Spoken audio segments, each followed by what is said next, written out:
It was a chilly Tuesday evening in Canada, the kind where you could practically see your breath as you stepped outside. I had just finished my shift and was craving one thing: Tim Hortons coffee.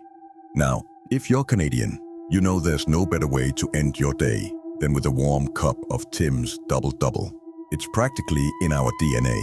So, naturally, I found myself pulling into the familiar parking lot, half expecting the warm glow of the Tim Hortons sign to soothe my tired bones.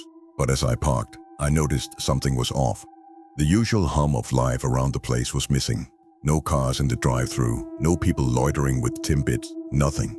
It was eerily quiet, the kind of quiet that makes you second-guess your choices. But hey, coffee waits for no one, right?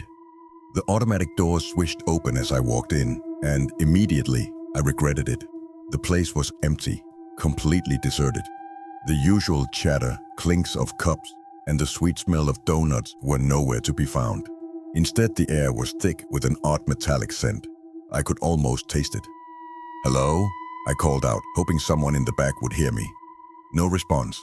I hesitated, feeling a slight chill creep down my spine. My brain screamed, "Get out!" But my coffee-craving heart was stubborn, so I did what any caffeine addict would. I walked up to the counter and knocked on the service bell. Ding, ding, ding. For a moment, nothing. And then, I heard footsteps. Slow, deliberate footsteps echoing from the back. Finally, a figure appeared, shuffling towards the counter. The man looked like he had worked a double shift from hell. His Tim Hortons uniform was disheveled, and his face had that glazed over, "I'm done with this" expression. Hey, I began awkwardly. "Can I get a medium double-double?" The man blinked, his bloodshot eyes staring at me like he was trying to remember what coffee even was. "Double-double," he muttered slowly. Right. I waited, tapping my fingers on the counter as the man shuffled away. The awkwardness in the air was palpable. I glanced around again. The place looked normal, but it didn't feel normal.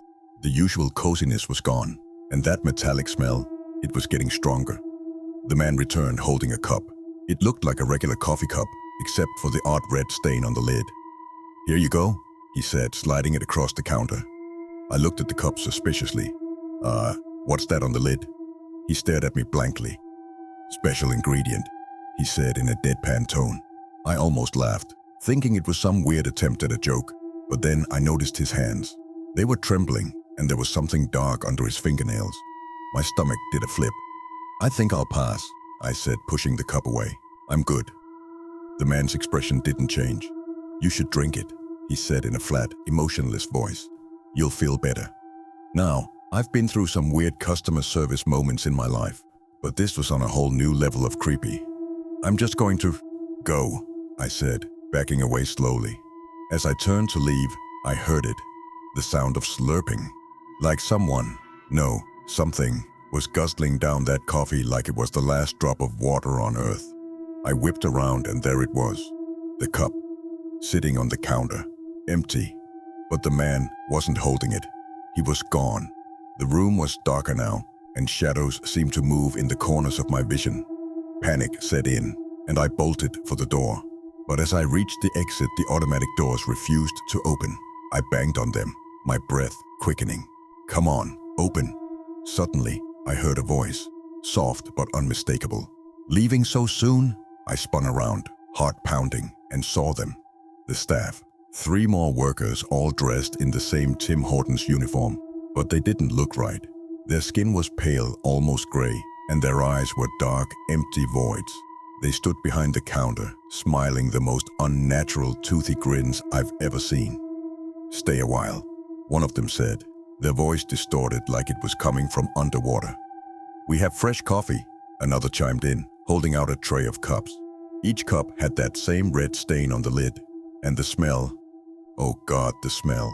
That metallic stench had turned sour, rotten, like something had died. "No thanks," I shouted, slamming my body against the door again. Still, it wouldn't budge. "You're not going anywhere," the third worker said, stepping forward. "Not until you finish your coffee." I felt cold hands on my shoulders, pulling me back. I thrashed, trying to break free, but their grip was like iron. They dragged me to a booth and sat me down, placing a fresh cup of coffee in front of me. My heart was racing. my mind screaming for escape. Drink, they ordered in unison. I stared at the cup. It looked normal now. No red stains, no smell, just coffee. But I knew better. I knew something was horribly wrong with this place, with these people, if they were even people at all. Drink, they repeated, their voices becoming more aggressive. I picked up the cup, my hands trembling. As the cup touched my lips, I felt the world around me shift. The air grew heavier, and the light in the room dimmed until it was almost pitch black. Then I heard it, a whisper, so faint I could barely make it out, but it was there. "You're one of us now." I dropped the cup, spilling coffee everywhere. But when I looked down, it wasn't coffee. It was thick, dark, and sticky. Blood.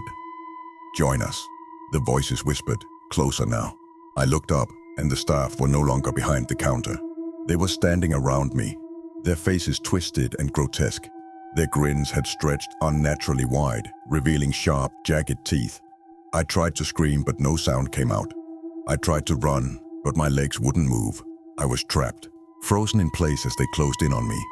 "Drink," they hissed. In a final act of desperation, I flung the cup across the room, but it was useless. The darkness swallowed me whole, and I felt myself falling into nothingness. When I woke up, I was still in Tim Hortons, but the place was bright again, normal. The staff were back to their usual selves, smiling politely as they served customers. It was like nothing had ever happened, except when I looked down at my hands, they were covered in dark stains. Blood? No, coffee. Just coffee. I shook my head, trying to clear the fog in my brain. "Sir, are you okay?" a young woman behind the counter asked, her voice filled with genuine concern. "Yeah," I mumbled, standing up shakily. "Yeah, I'm fine." But as I walked out of the store, I couldn't shake the feeling that I wasn't fine at all. And when I got to my car, there it was. A cup of Tim Hortons coffee sitting on my dashboard. The same cup with the same red stain on the lid. I stared at it for a long time, too afraid to touch it. Eventually, I started the car and drove home, leaving the cup behind. But even now, whenever I go to Tim Hortons, I can still smell that metallic stench in the air. And every now and then, I swear I see that same disheveled man in the corner of my eye watching me, waiting for me to finish my coffee. But I never will.